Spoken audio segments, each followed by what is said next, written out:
Mesdames et messieurs, bienvenue dans l'édition spéciale de ce jour sur Politique Cash. Abonnez-vous pour ne rien rater car cette actualité va vous choquer. Le président béninois Kossi Romuald Wadani poursuit sa tournée diplomatique en Afrique de l'Ouest et a effectué une visite stratégique au Mali où il a été reçu par le président Assimi Goïta. Cette rencontre de haut niveau intervient dans un contexte régional marqué par de nombreux défis sécuritaires, économiques et diplomatiques. Quels sont les véritables enjeux de cette visite? Quels accords ou engagements pourraient émerger de ces échanges entre Bamako et Cotonou? Et quel message cette rencontre envoie-t-elle à la sous-région? Dans cette vidéo, nous revenons sur les moments forts de cette visite et analysons ses implications. La question qu'on doit donc se poser, c'est lorsque le président Kossi Mbweke, Romuald Wadani du Bénin, vient rencontrer le cerveau initial sur le plan politique de cette révolution panafricaine, est-ce que les explications que le président Assimi Goïta donne à son frère, le président Kossi Mbweke Romuald Wadani, lui permettent de comprendre que la stratégie de lutte antiterroriste que le Bénin a choisie ne peut pas être poursuivie sans que ce ne soit là une trahison supplémentaire du peuple béninois. Donc on doit être attentif au fait que le séjour du président béninois, eh bien, à Bamako, a-t-il eu l'effet que la vérité, la justice et la solidarité, l'effet que la Mahat a sur l'esprit humain, lorsque l'esprit humain entre en contact avec la vérité, la justice et la solidarité, il reçoit une lumière, certes éblouissante, mais à partir de laquelle il peut, comme le dit Platon, dans la célèbre allégorie de la caverne, commencer à voir progressivement jusqu'à parvenir à l'objectivité du jugement. On a vu d'autres dirigeants africains connaître leur chemin de Damas. C'est lorsqu'une délégation de l'armée nigérienne, alors dirigée par celui qui était le chef d'état-major de l'armée du Niger, le général d'armée, les enjeux de Ibrahim Traoré à Ouagadougou, c'est cette délégation de l'armée nigérienne qui a constitué le noyau de la révolution nigérienne. Parce qu'ils sont venus discuter avec leurs frères au Mali, que le président Assimi Goïta leur a exposé carte sur table toutes les preuves irréfutables de la nature profonde de la déstabilisation que le continent subissait, que ses frères d'armes du Burkina Faso et du Niger ont dit très bien. Ce que vous dites, nous l'avons vérifié chez vous. Donc, votre révolution et la nôtre ont le même but. Rendre sa souveraineté à notre peuple. Nous devons nous unir, car nous avons le même objectif et la même compréhension. Est-ce que le président Kossi Mbweke, Romuald Wadani, va sortir de Bamako, un peu comme Saint Paul sur le chemin de Damas? Avant de rencontrer le Christ sur le chemin de Damas, nous raconte la Bible. Mais quand il fit la rencontre du Fils suprême de Dieu, raconte le texte biblique, Saint Paul connut une conversion, un changement. Est-ce que Bamako sera le chemin de Damas du président Kossi Mbweke, Romuald Wadani? Voilà la question. Si Bamako, si Niamey, si Ouagadougou sont les chemins de Damas du président béninois, la décision qui va tomber dans les prochains jours, c'est l'appel au retrait total des troupes françaises du sol béninois. Nous avons un critère expérimental, scientifique, imparable. S'il a bien compris ce que les présidents Tiani, Traoré et Goïta lui ont expliqué, nous savons que la conséquence, c'est qu'il va signer le bon décret. Il va signer le bon décret. Et il sait que c'est ce qu'il a à faire.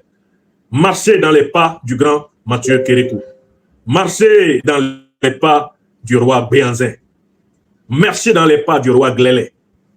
Marcher dans les pas des Amazones du Dahomey. Le président Kossi Mbweke, Romuald Wadani, après avoir visité les 3 pays de l'AES, ne peut pas ne pas être confronté à cette question cruciale. Je continue à combattre les terroristes dans mon pays en me faisant aider par les puissances qui sont leurs parrains, ou je me sépare de cette puissance. Je m'unis à mes frères du Sahel et je combats le terrorisme. Voilà la question. On verra que ces déclarations sont toujours frappées du coin de la tournure. Mais on verra aussi, et c'est incontestable, j'ai déjà vu quelques déclarations qu'il y a eu, que la question centrale, c'est la compréhension des enjeux de la lutte antiterroriste, la question de la sécurité. Si la question de la sécurité est résolue, alors pourra être abordée sérieusement la seconde question qui se pose et qui s'impose. C'est la question de la coopération économique, non pas simplement des pays de l'AES en général et les pays de la CEDEAO, mais c'est la question de la réhabilitation potentielle du port de Cotonou.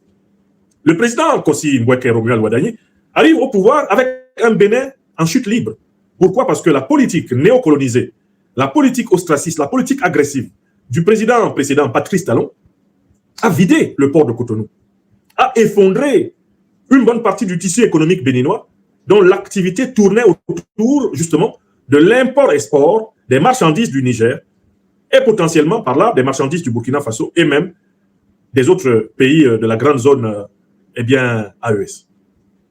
Si la question sécuritaire est résolue, car elle est la clé, elle est le verrou de tout, le port de Cotonou peut retrouver, pas la totalité, mais au moins une partie importante de son chiffre d'affaires perdu dans les errances et les hérésies de Patrice Talon.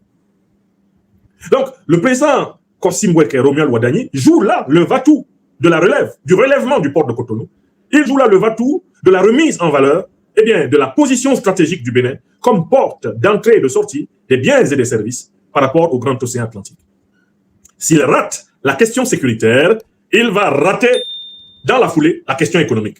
Et s'il rate la question économique, il s'ensuit qu'il va être confronté dans la gestion du Bénin à une situation socio-économique tendue, qui, comme on le sait, est souvent le lit des troubles politiques. Donc, on attend de voir maintenant quel est le critère qui va nous permettre d'évaluer le déplacement idéologique, géopolitique ou géostratégique du nouveau président béninois, mais ce sont les évolutions de la commission mixte bénino-nigérienne ou nigéro-béninoise qui a été mise en place par les deux chefs d'État. Les présidents Tiani et Wadani se sont entendus pour se donner 15 jours, avec une commission mixte qui doit donner des recommandations afin que soient levés tous les obstacles qui empêchent l'ouverture de la frontière entre le Bénin et le Niger, et par conséquent, qui permettent de redésenclaver complètement le port de Cotonou par rapport au hinterland de l'AES. Si la commission mixte finit ses travaux dans les 15 jours, que ces recommandations consensuelles soient appliquées par les deux parties en tension et même en conflit larvé, ce sera un point fondamental pour une relecture de la relation entre le Bénin et le Burkina et de la relation entre le Bénin et le Mali. Il n'y a aucun doute qu'il y aura un effet domino positif si la commission mixte Bénin-Niger réussit ses travaux, si la frontière nigéro-béninoise est ouverte, je vois fleurir une coopération extrêmement riche, extrêmement positive entre le Bénin et tous les autres pays de l'AES. Enfin, il faut voir que le président Kassim Boueke Romuald Wadani fait également cette visite pour arrondir les angles, pour apaiser l'environnement de son pays. Mais il faut constamment aussi l'observer sur un autre point. Jusqu'où pourra-t-il s'éloigner des fondamentaux de son prédécesseur et mentor et tuteur, qui dans le système politique béninois conserve encore un très grand pouvoir? Jusqu'où pourra-t-il s'en affranchir? Jusqu'où Patrice Talon, qui a modifié le système institutionnel, constitutionnel béninois pour se donner, à travers le Sénat, une position de force, jusqu'où Patrice Talon s'accommodera-t-il des innovations de son successeur? Pendant que le président Wadani fait ses gestes positifs d'apaisement, il doit surveiller, et il surveille en permanence, le satisfecit de son prédécesseur, qui, bien qu'ayant quitté formellement le pouvoir, n'en conserve pas moins une très grande capacité d'action, voire de nuisance. Donc, le président béninois navigue entre deux forces. Le néocolonialisme, incarné par son prédécesseur, et dont il fut d'ailleurs lui-même le ministre, et le panafricanisme, incarné par l'AES. L'Afrique tout entière observe le nouveau président béninois pour voir laquelle des deux forces l'emportera. Parce qu'il est impossible de tenir à moyen et à long terme dans le jeu qui consiste à vouloir à la fois satisfaire le néocolonialisme et le panafricanisme. La crise politique sénégalaise est là pour nous rappeler que ceux qui veulent jouer sur les deux tableaux finissent par se déchirer les fesses. Ceux qui veulent s'asseoir entre deux chaises finissent par laisser une fesse sur chacune des chaises. Comme le disait l'ancien ministre de l'Éducation nationale de Côte d'Ivoire, le regretté Bala Keïta, un pied dedans, un pied dehors, c'est dehors. On peut, quand on vient d'accéder au pouvoir, faire naître un grand espoir, celui de mener une politique qui réponde vraiment aux aspirations les plus populaires dans son peuple. Mais il y a des contraintes qui sont liées à la manière dont on est arrivé au pouvoir, qui sont liées aux personnes auxquelles on doit le pouvoir. Et j'ai commencé à observer des grincements de dents à Paris. La presse néocolonialiste française a commencé à mettre des coups de pioche, des coups de marteau, des coups de râteau dans le dos du nouveau président béninois. Il a commencé à recevoir de la part de la Macronie des avertissements sans frais. C'est-à-dire qu'au départ, on a pu dire c'est un super coup de bluff, il se la joue bien, laissons-le faire. Mais au fur et à mesure qu'il va aller maintenant dans l'action, imaginons par exemple un succès de la commission mixte bénino-nigérienne, aboutissant au départ complet des troupes françaises du sol béninois. Mais le jeu politique béninois va changer de nature. Donc nous sommes, nous autres, observateurs politiques, critiques et analystes de la chose politique, nous sommes très attentifs à la manière dont le nouveau président béninois va naviguer. Pendant combien de temps va-t-il se promener entre le néocolonialisme et le panafricanisme? À quel moment il va devoir prendre la décision? Parce qu'il y a toujours une décision à prendre. À un moment donné, on est obligé d'être dans un camp. À un moment donné, quelques présidents malins qu'on soit, quelques rusés qu'on soit, on s'aligne derrière le néocolonialisme ou derrière le panafricanisme. Et on combat en unité, en union avec les siens. Moi, je ne crois pas en cette théorie politique selon laquelle on est l'ami de tout le monde. Aucun pays normalement dirigé ne peut être l'ami de tout le monde. La formule l'ami de tout le monde est une tromperie. Par exemple, on ne peut pas être l'ami des pays qui veulent détruire votre pays. On ne peut pas être l'ami des forces terroristes qui veulent mettre fin à votre république. Vous ne pouvez pas dire on est l'ami de tout le monde. Cette phrase-là, même les enfants de 3 ans n'y croient pas. Dès qu'un enfant est allé à l'école maternelle là, et qu'il s'est promené, il s'est promené dans la cour de récréation, il sait que personne ne peut être l'ami de tout le monde. Personne, aucun être humain ne peut être l'ami de tout le monde. Et il y a toujours quelqu'un qui va te faire quelque chose, qui va faire que ce quelqu'un-là ne sera pas ton ami. En politique, c'est tout aussi vrai. On dit que les États n'ont pas d'amis et n'ont que des intérêts. C'est-à-dire que c'est un jeu d'alliance qui permet à un État de peser en politique internationale. Et donc, il ne faut pas ici tomber dans un jeu de dupes, genre, le Bénin est l'ami de tout le monde. Il n'y a pas de pays ami de tout le monde. Les gens qui disent ça trompent l'opinion. Aucun pays n'est l'ami de tout le monde. Un pays qui est l'ami de tout le monde n'est pas un pays. C'est une passoire. Un pays qui est l'ami de tout le monde, c'est une jungle. Chacun vient faire ce qu'il veut dedans. Vous avez compris? Qu'on ne vous trompe pas avec ces formules. Ah, nous sommes les amis de tout le monde. Tant pis pour celui qui y croit. D'ailleurs, quand quelqu'un, un pays vous dit que lui, il est l'ami de tout le monde, c'est grave. C'est grave pour ceux qui y croient. Parce que ça, c'est un piège tendu à ceux qui y croient. Tous ceux qui ont un tant soit peu étudié la politique et l'histoire, savent qu'il n'y a pas de pays ami de tout le monde.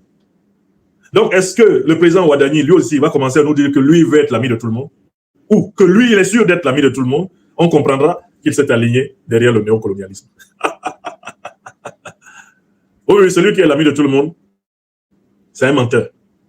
Et les néocolonialistes, les impérialistes sont des menteurs fiefs, des gros menteurs. Je me souviens d'une intervention de l'autocrate de mon pays natal, Biya Paul. On lui demande, mais il y a de plus en plus de marchés qui échappent à la France. C'est la presse française qui lui demandait ça. Il y a de plus en plus de marchés qui échappent à la France au Cameroun. Comment vous pouvez expliquer ça? Hein?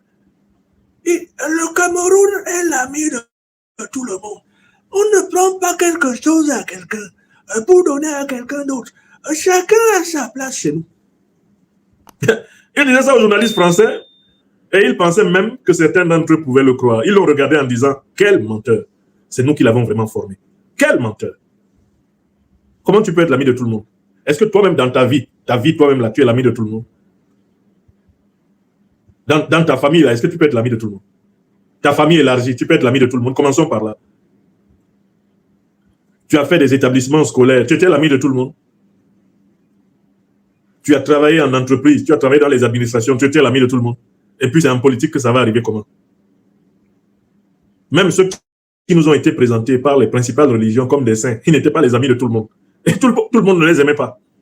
Donc il faut renoncer à ce mythe-là, être l'ami de tout le monde. Ce mythe-là, c'est la théorie de la prostitution politique. Seuls les prostituées politiques sont les amis de tout le monde. C'est du djandjouisme. Ce n'est pas de la politique au sens noble, de service sacerdotal, des intérêts suprêmes d'une nation, d'un peuple. Quand vous choisissez de servir votre peuple, vous aurez les ennemis que vous méritez. Les ennemis de votre peuple vont vous combattre. Ne soyez pas étonnés de cela. Si d'ailleurs on ne vous combat pas, sachez que vous n'êtes pas en train de défendre une juste cause. On ne combat dans ce monde que ceux qui défendent les justes causes. Quand vous défendez une juste cause, on vous combat. On vous combat. Les causes insignifiantes, les causes qui n'ont aucune valeur, on ne les combat pas. On combat ceux qui défendent les justes causes. Et ceux qui défendent les justes causes combattent ceux qui empêchent les justes causes. C'est autour des justes causes que le combat a lieu. C'est autour de la lumière que les ténèbres se révèlent. Et il n'y a pas de ténèbres sans lumière. Mais il y a lumière sans ténèbres.